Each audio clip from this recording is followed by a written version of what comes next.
Une initiative citoyenne voudrait inscrire dans la Constitution suisse le droit pour chaque citoyen, et sans exception, de toucher un revenu de base inconditionnel.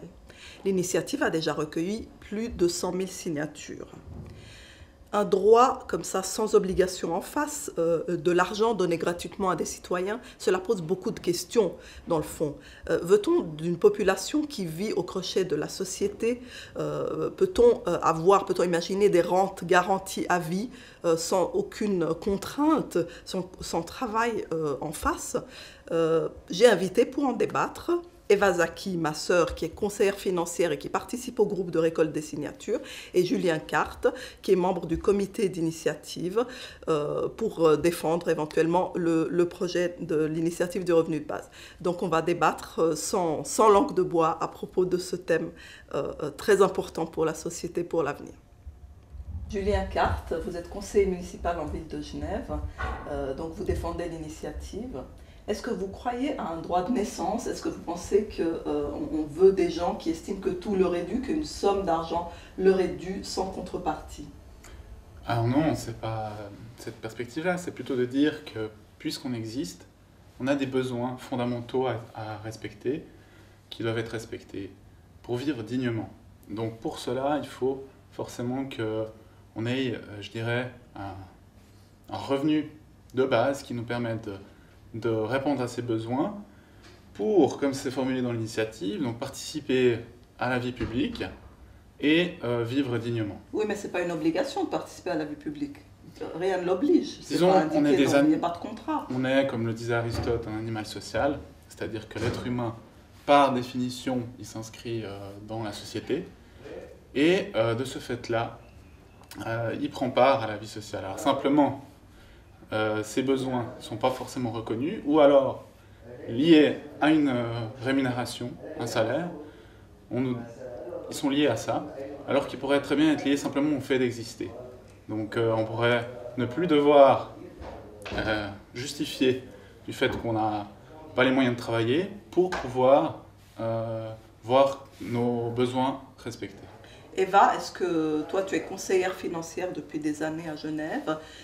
Tu t'es beaucoup impliquée dans les récoltes de signatures, donc tu crois dans le revenu bas. Est-ce que ce n'est pas une vision trop idéaliste?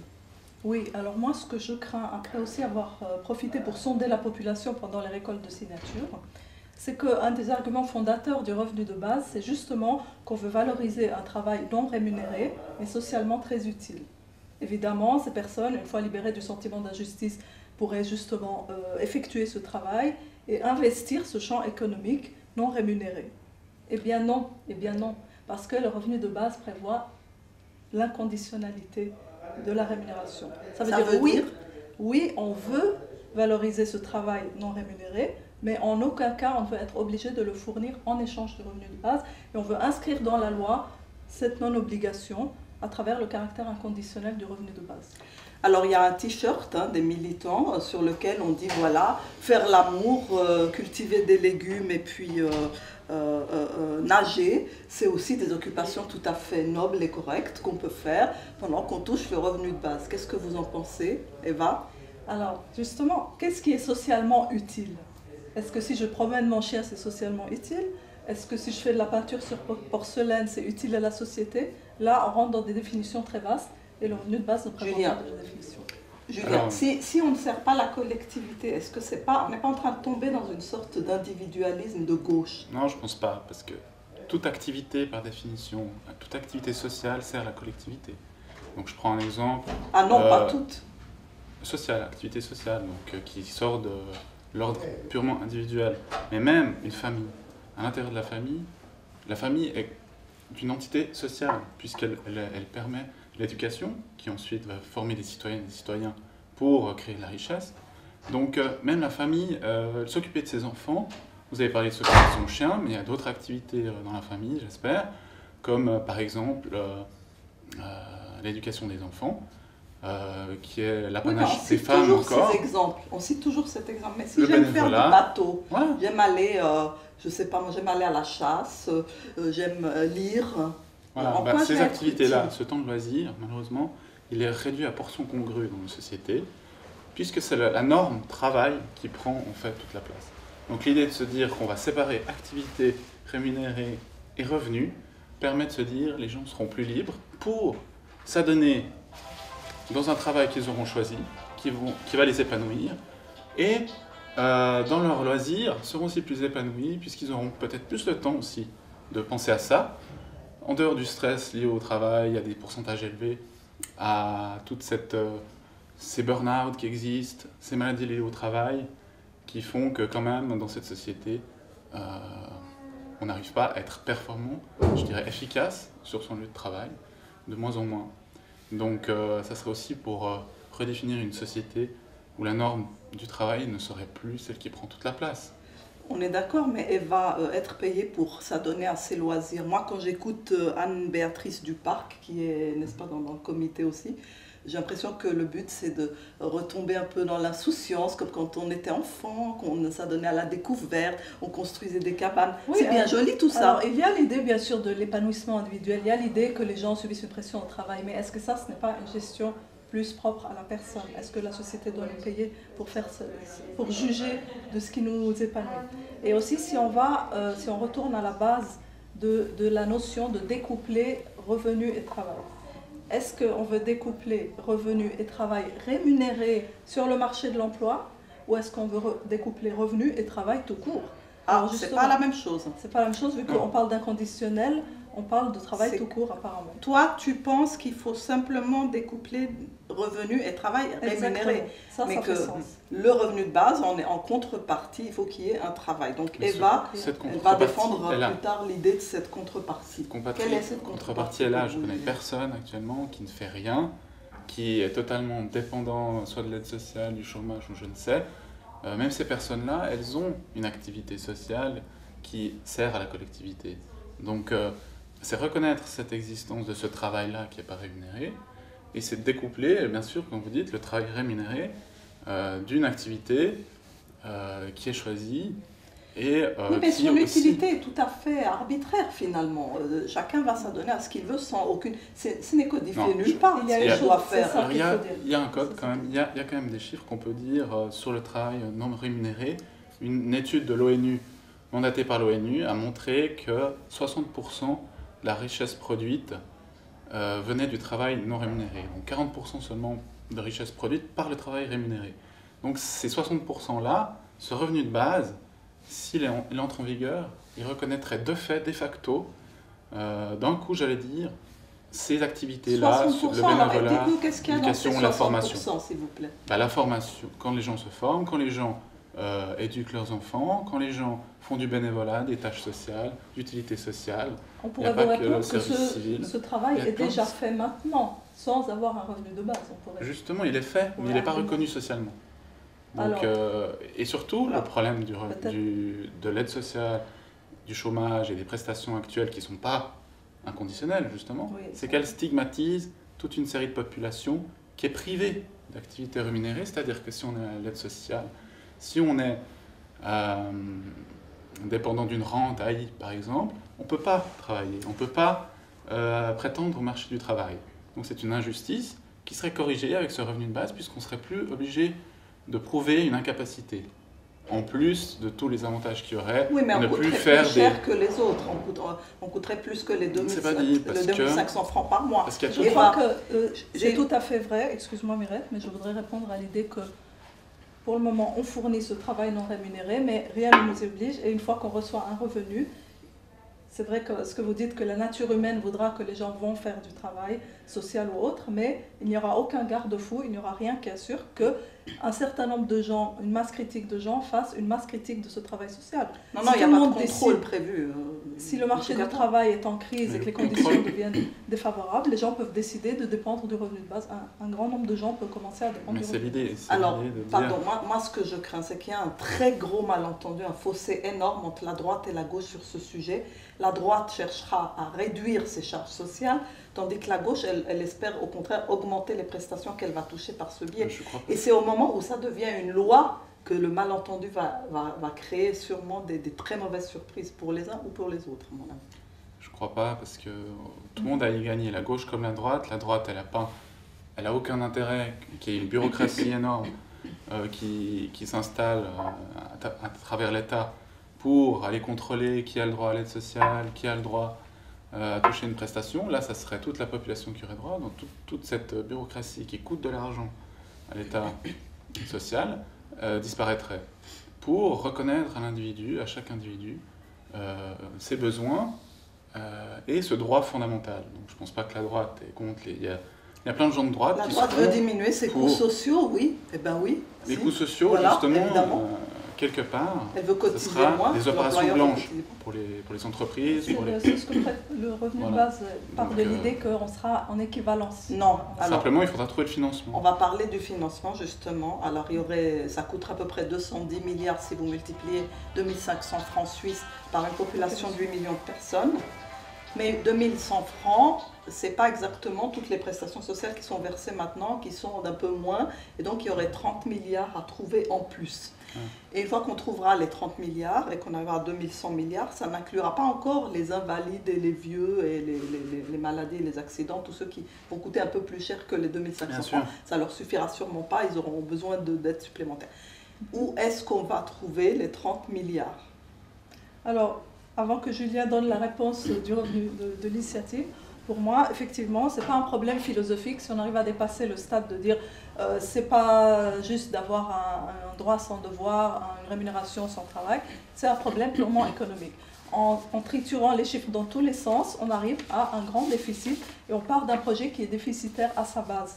Pourquoi? Parce que, à moins d'une grande sollicitation sur les revenus moyens et supérieurs, à travers TVA, contributions directes, caisse de solidarité pour couvrir les suppléments que le revenu de base ne pourra pas couvrir, en plus de cotiser leur propre chômage, parce qu'il sera bien au-dessus de 2500 francs, à moins de solliciter ces revenus moyens et supérieurs de manière très forte, on n'y arrive pas. Donc on va aller taper dans les caisses des classes moyennes et des revenus supérieurs pour permettre à la population au sens large de bénéficier de 1500 francs par mois. Il y a plusieurs théories, il y a plusieurs propositions de financement. Je crois que ça sera débattu une fois que l'initiative sera acceptée, mais ce qu'on débat surtout maintenant, c'est le principe. Ça, c'est quand même une faiblesse, parce que les gens, ça les intéresse avant de citer. Je vais répondre.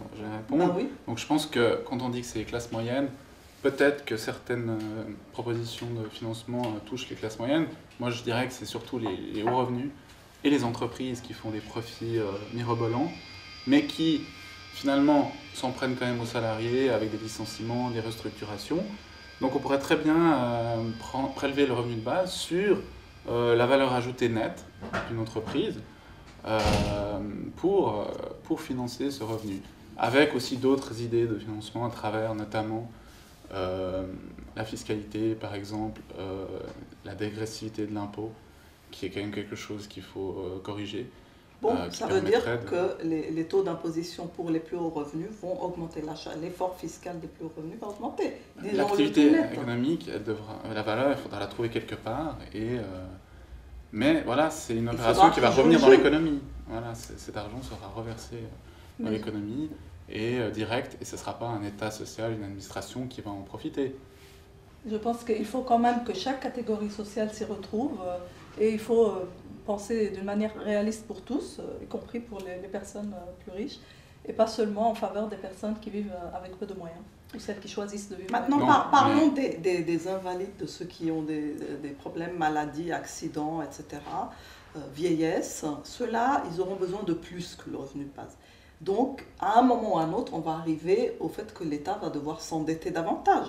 Donc, l'État va creuser le trou de sa dette pour que l'État doit venir à la rescousse pour boucher les trous, entre guillemets. C'est le principe de l'impôt, quand même, hein, de justement redonner une certaine justice, un équilibre. Justement, donc l'impôt continuerait de faire ce travail. Vous comptez sur une redistribution via l'impôt. Voilà. Maintenant, moi, juste, vous savez que plus égalitaire. J'ai beaucoup travaillé sur les questions d'évasion fiscale. Quand j'entends ce que vous dites, je me dis, mais dans le fond, les plus hauts revenus sont ceux qui échappent le plus facilement aujourd'hui aux impôts. Ils ont les moyens. Vous avez des Genevois très fortunés ou des Suisses très fortunés. Cette loi, tout d'un coup, passe. Eh bien, ils se débrouillent pour avoir des arrangements qui ne sont plus redevables d'impôts ici. C'est sur qui que ça va retomber à la fin, la charge fiscale, le fardeau fiscal? C'est sur vous et moi, c'est sur la classe moyenne. C'est nous qui allons financer les personnes qui veulent toucher un revenu de base. Justement, c'est pour ça que cette mesure du revenu de base, cette initiative s'inscrit dans un large panel d'autres initiatives, d'autres propositions politiques, notamment contre l'initiative qui est aboutie actuellement contre les forfaits fiscaux, le salaire minimum, plus égalitairement, les richesses de notre pays. Donc c'est clair que ce n'est pas le revenu de base qui va changer le système économique actuel.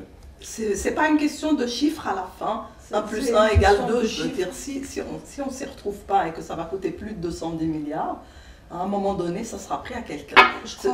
Donc un privilège qui va coûter à la population au sens large.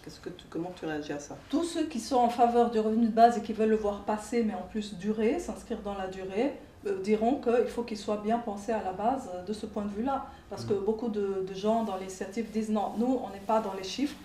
Nous, on ne s'abaisse pas par les financements. Non, j'exagère un peu, mais disons que cet aspect-là n'est pas très clair dès le départ. Comment assurer la pérennité du projet? C'est ça qui est important, c'est qu'on ne se retrouve pas avec un gouffre Il faut qu'il n'y en ait pas qui démissionnent en cours de route et qui se débrouillent pour sortir du... Il faut que tout le monde joue le jeu, voilà. Oui, il faut que pour chacun il trouve un petit peu son compte, y compris les personnes qui vont contribuer par leurs impôts. Bien sûr, mais on le voit qu'il y a quand même un mouvement en Suisse, même en Suisse, hein, je l'appelle le printemps suisse, mais ou avec l'opération Minder, ou avec l'initiative 1-12 des jeunes socialistes qui va être mise sur le... 1 sur 12, c'est-à-dire c'est cette initiative réduire les hauts revenus. Ne doivent pas représenter plus de 12 fois le plus bas revenu dans la même entreprise. Donc il y a quand même un mouvement pour dire, mais ces disparités de richesse, elles ne vont plus, elles ne sont plus soutenables dans une économie qui est en difficulté, avec les restructurations, la flexibilité du travail. Donc il y a un moment donné... on doit aussi remettre l'humain au centre. Et je crois que c'est ce que veut cette initiative, remettre l'être humain au centre, dans son travail aussi, qu'il puisse avoir de meilleures conditions de travail. Et ce qu'on n'a pas dit encore, c'est que cette initiative, elle va permettre aux bas revenus, à ceux qui ont des salaires qui sont des working poor ou autres, de pouvoir mieux négocier leur travail avec un employeur, leurs conditions de travail, leur salaire. D'accord. Oui, je crois qu'on doit dire aussi, Mirette, le fait que cette initiative quand même est destinée à moderniser l'État social d'une manière qui sera de toute façon nécessaire. Oui. Donc aujourd'hui, on a de plus en plus de prestations à payer et de moins en moins de salaires à imposer. Donc on voit là en Espagne, ils vont augmenter l'âge de la retraite au-delà de 67-68 ans. Donc on a de moins en moins de moyens pour faire face à tout ce qu'on doit payer. Et ça, c'est juste une manière de reconnaître une réalité. On doit quand même admettre que c'est ça. C'est pour ça, pour moi, c'est très important que notre effort s'oriente sur la manière de le structurer correctement. Et de ne pas évacuer toute l'initiative d'un revers de main, d'autant plus qu'elle a recueilli plus de 100 000 signatures, donc vous croyez à un référendum possible. C'est ça, l'initiative, elle va aboutir. Moi, je vois tous les jours, quand je vais signer, des gens qui, peu importe qui ils sont, des familles monoparentales, des étudiants, des personnes à l'AI, à l'aide sociale ou autres, qui se disent mais on n'est jamais sûr de rien, c'est une sécurité qui nous aiderait à avancer. Donc il y a beaucoup de gens qui se reconnaissent derrière cette initiative et quand on dit qu'elle pourrait éradiquer la pauvreté, même en Suisse, je crois que c'est pas rien de le dire parce que c'est quand même 8,5% de la population suisse qui vit sous le seuil de pauvreté qui est à 2200 francs. Donc si avec ce revenu on permettait de donner une meilleure condition à ces 8,5%, ce serait déjà une grande victoire. Bon, j'ai une question pour vous deux. Pourquoi on donne le revenu de base aux riches? Ça n'a vraiment pas de sens, à mon avis. Par exemple, il y a eu la discussion de se dire, mais comment ça se fait qu'on verse l'AVS aux riches? Vous allez payer quelqu'un pour qu'il aille acheter ses cigares tous les mois? C'est pas du tout nécessaire. Bon, et ça augmente énormément le fardeau du montant. Le montant pourrait être réduit beaucoup plus et faire beaucoup moins de problèmes. C'est important, un principe fondamental de l'inconditionnalité, puisque c'est un droit fondamental. De l'égalité. D'égalité. Un droit, par définition, il n'est pas lié à une contribution. Donc, on ne pourrait pas dire, parce que vous avez un trop haut revenu, vous n'allez pas le toucher.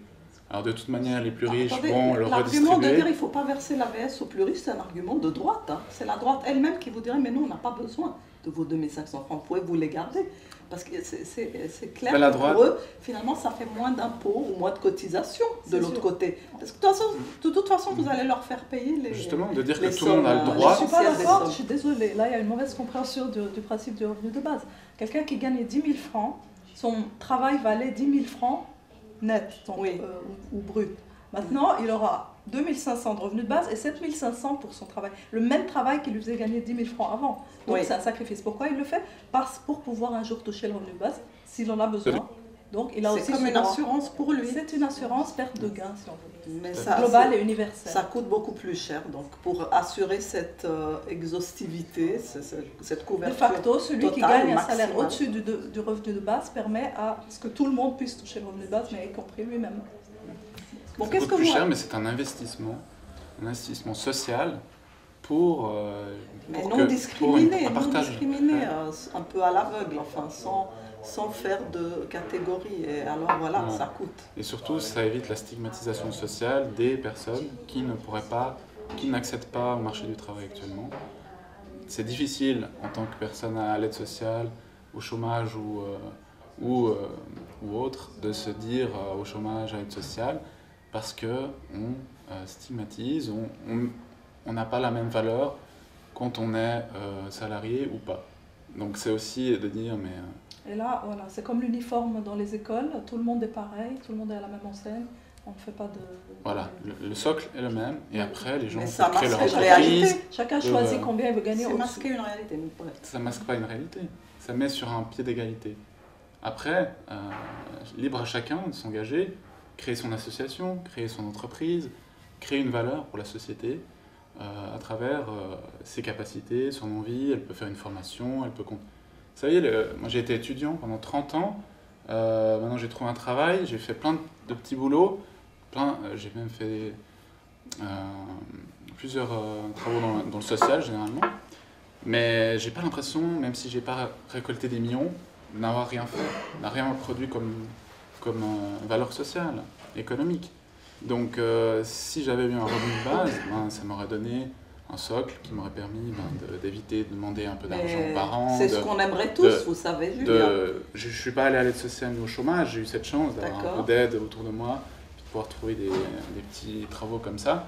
Mais cette précarité-là, elle vient aussi en Suisse. Qu'est-ce qui est socialement utile? Est-ce que quand je me forme, après si je n'utilise pas cette formation dans un... Mais ça, la collectivité entière investit dans la formation, c'est déjà le cas. C'est déjà le cas. C'est reconnu, c'est un investissement collectif.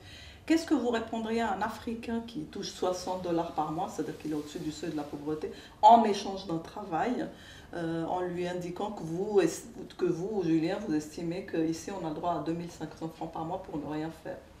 Bon, il faut je provoque un peu. Oui. Je provoque un peu, mais il y a des gens qui sont en dessous du seuil de pauvreté, qui touchent $60, $50 par mois en échange d'un travail.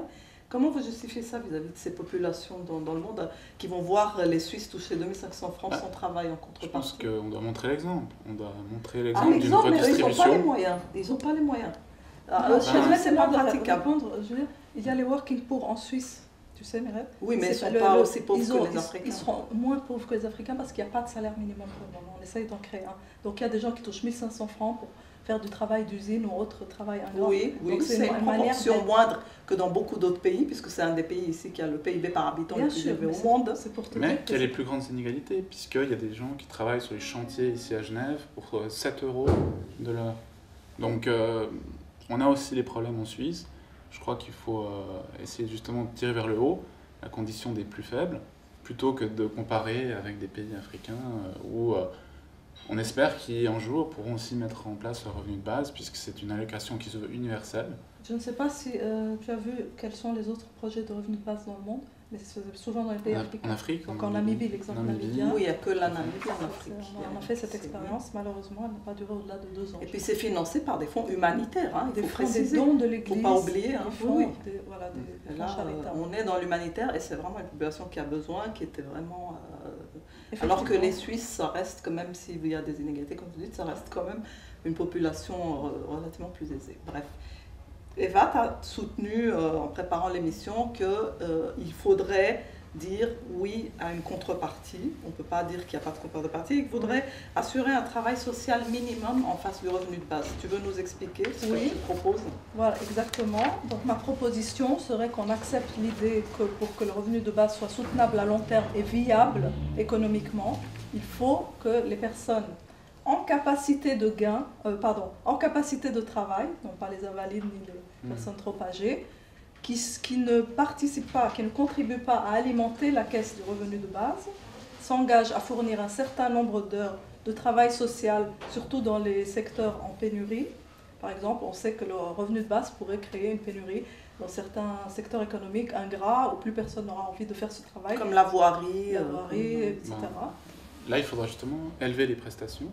Il faudra, mais on ne peut pas garantir que s'il manque mais ça coûte aussi. C'est l'offre et la demande. Tout le temps dire que ça coûte, mais ça, c'est l'argent du contribuable aussi qui va permettre d'élever des prestations. Justement. Ça saurait si on pouvait élever les prestations. Ce qui compte, c'est la liberté de pouvoir choisir ou non un travail. Actuellement, les personnes sur le marché du travail, malheureusement, elles sont contraintes souvent d'accepter des travail qui ne correspondent pas à leur formation, qu'ils n'ont pas choisi.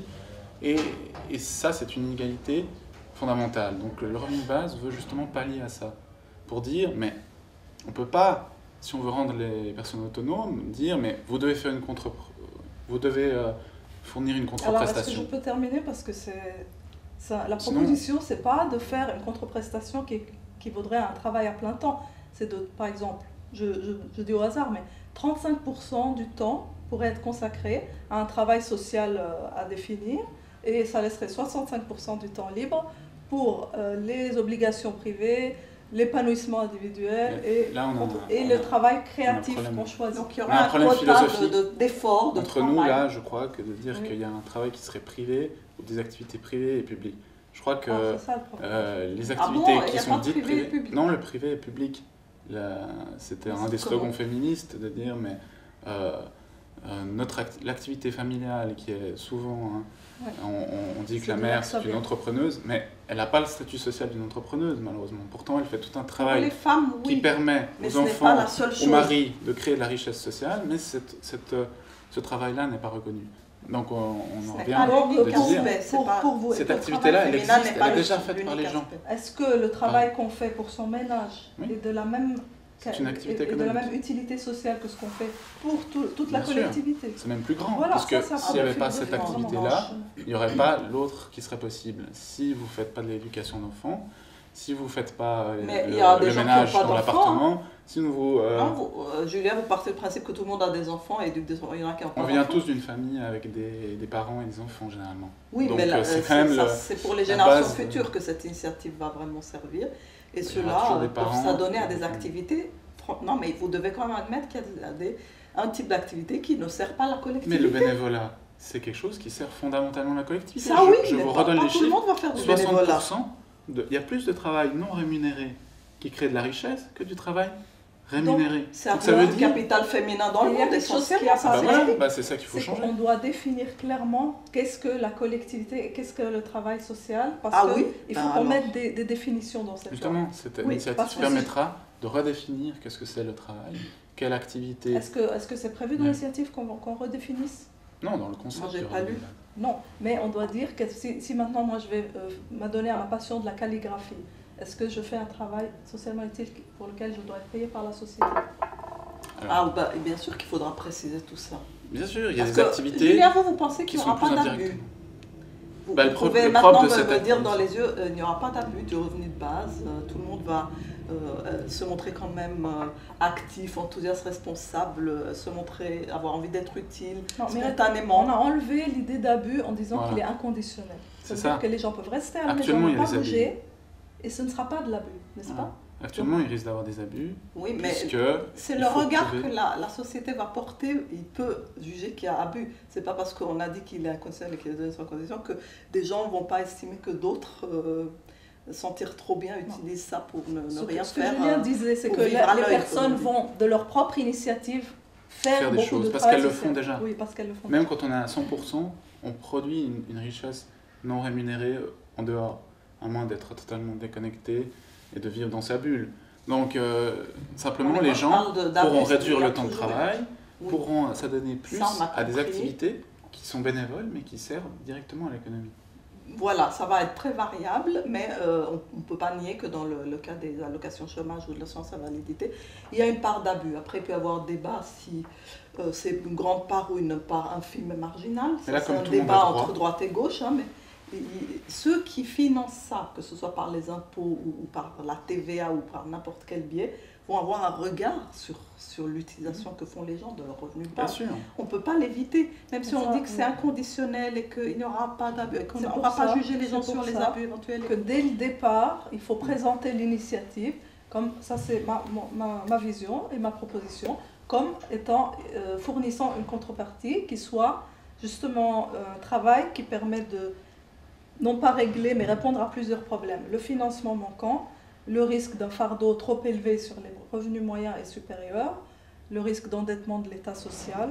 Ça, c'est important, risque, l'endettement. Oui, que certains emplois perdent leur activité. Là, on aura des personnes qui seront dédiées à ces travaux.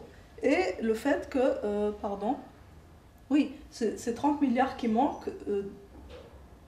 Qui n'est pour l'instant qu'un chiffre théorique, oui, rappelons-le. Mais ça montre qu'il y a, ça c'est un manque juste pour payer le revenu de base de 1500 francs, ni des suppléments, ni des cotisations spéciales. Des besoins des invalides. Rappelons aussi qu'on est en train de faire passer cette initiative au moment où le monde occidental et l'Europe est en pleine crise d'austérité, de nécessité de faire des économies, les États sont en quasi-faillite. Donc vous êtes conscient que les ressources, elles n'existent pas. Justement, il va falloir trouver d'autres moyens pour créer de la richesse autrement qu'on le fait actuellement.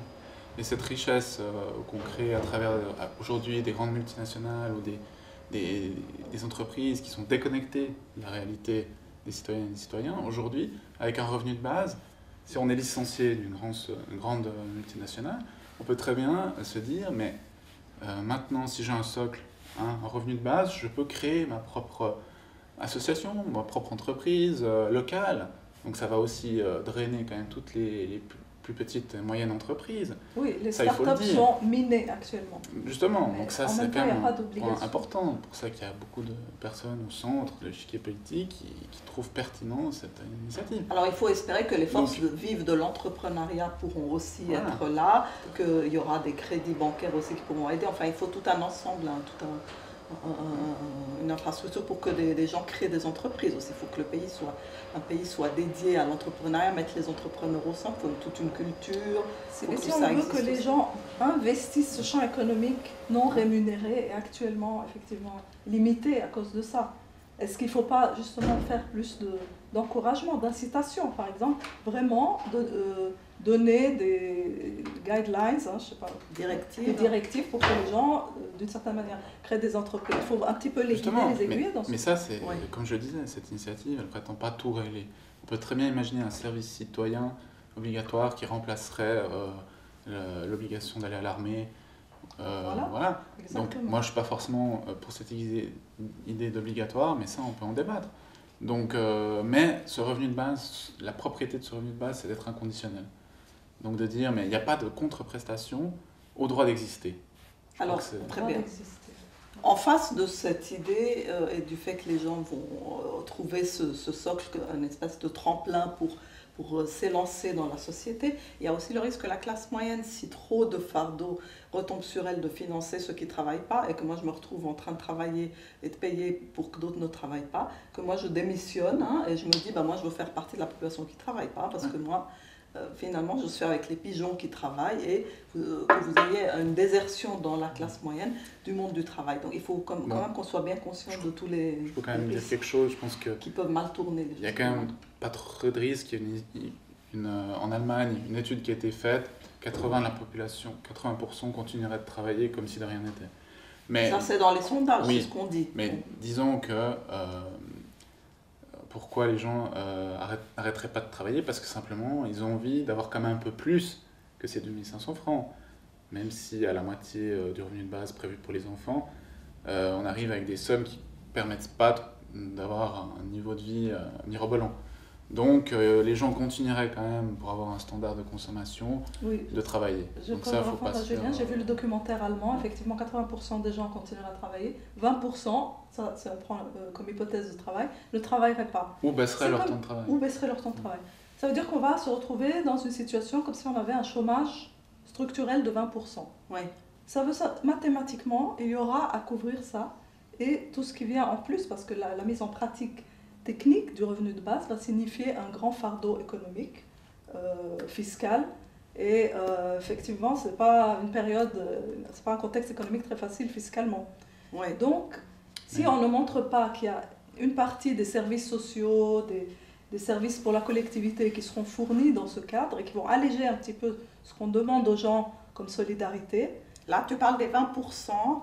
Ça, on a pris 20% comme étant le chiffre le Ces nombre de gens. 20% vont être quand même un peu productifs, c'est ça? Non, ça c'est les gens qui arrêtent, qui sortent, qui disent je compte j'arrête. uniquement, je vis avec le Ou je revenu de baisse base. mon temps oui. de travail Voilà.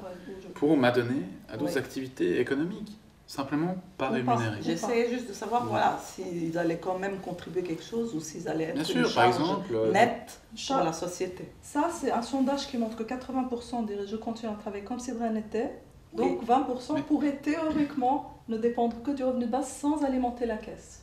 mais ce que je veux dire, ce ne serait pas du chômage structurel, comme vous dites. Le regard Ça serait serait- différent Ça serait dessus. une Ça serait cotisation. la possibilité pure. pour ces personnes de créer, par exemple, une nouvelle entreprise, de créer une nouvelle valeur D'accord, mais vous leur faites, sociale. là vous leur faites économique. confiance qu'ils vont le faire, mais ils n'ont aucune C'est obligation. sur Ce une sera base de inscrit dans la confiance. loi qu'ils n'ont Non, aucune mais obligation. moi, On peut pas, on peut comme ça donner une estimation. Si 20% des gens ne faisaient rien en échange de...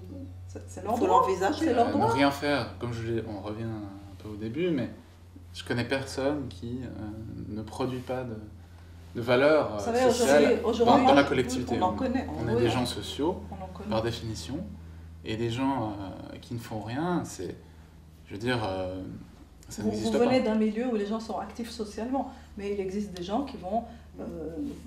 Mais ça existe déjà. Ces gens-là, ils sont déjà dans des ils sont déjà... catégories Aujourd'hui, sociales il y a des garde-fous. discriminées. Il y a des garde-fous parce qu'il n'y a aucune idée d'inconditionnalité dans Il n'y a rien. pas de On peut garde-fou. aussi donner avancer une autre théorie, c'est que quand vous recevez de l'argent que vous n'avez pas gagné à la sueur de votre front, vous avez tendance à moins le valoriser, à le dilapider. Donc il y a des gens qui peuvent aussi dilapider leurs 2500 francs et se retrouver endettés par-dessus. Qu'est-ce que vous en pensez? L'endettement, il existe déjà. On endette des familles avec le crédit à la Oui, consommation. mais là, c'est même pas qui avec sont- leur argent. qui Je ont peux rien. vous retourner l'argument que le bénévolat existe déjà aussi. On parle de quelque chose qui doit être financé. Il faut qu'on trouve cet argent quelque part. Alors, on Et que revient ce toujours soit au viable. financement. Je suis d'accord, mais la redistribution sociale, elle devrait être plus égalitaire. Donc, quelque part, ces différences mirobolantes, ces disparités entre les gens, les gens n'en veulent plus, justement. Donc, la solidarité, elle ne devra pas être seulement théorique pour parquer les gens dans des filets sociaux qui, comme le nom l'indique, les installent un peu quelque part dans une précarité difficile d'en sortir, mais dans un tremplin. C'est ça qu'on a envie de leur donner, un On a tremplin. bien sûr qu'on a envie de leur donner ça. Vous êtes d'accord? C'est un énorme vote social. C'est un pari, C'est un changement, un pari énorme paradigmatique, sur la ça, je suis d'accord, responsabilité hein, de l'individu. Sur Parce l'individu. que là, on a un parie sur discours lui. on a un Plutôt discours que de parier qu'il est incapable de s'adonner une activité lucrative, donc on va le payer pour être à l'écart de la société, on va parier comme quoi il est capable, qu'il peut produire aussi à sa mesure, différemment. Vous parlez de la calligraphie, vous parlez d'aller pêcher, mais Ah, bien je veux sûr. dire, on va pêcher pour redonner le fruit de sa pêche, on va calligraphier, j'allais dire, pour donner aussi De la ses beauté. œufs, de la beauté D'accord, à d'autres. oui. Alors, Bien sûr. je pense que si jamais ça devient un référendum, il y aura des débats très très étendus, approfondis et innombrables à ce sujet. Mais j'aimerais vous remercier beaucoup tous les deux. Merci Julien, merci Eva Zaki. Je crois qu'on a vraiment bien fait le tour du sujet. Et puis on se reparlera au moment Tout à du fait. référendum alors. On se Très réjouit, bien. merci. de Merci l'invitation. beaucoup.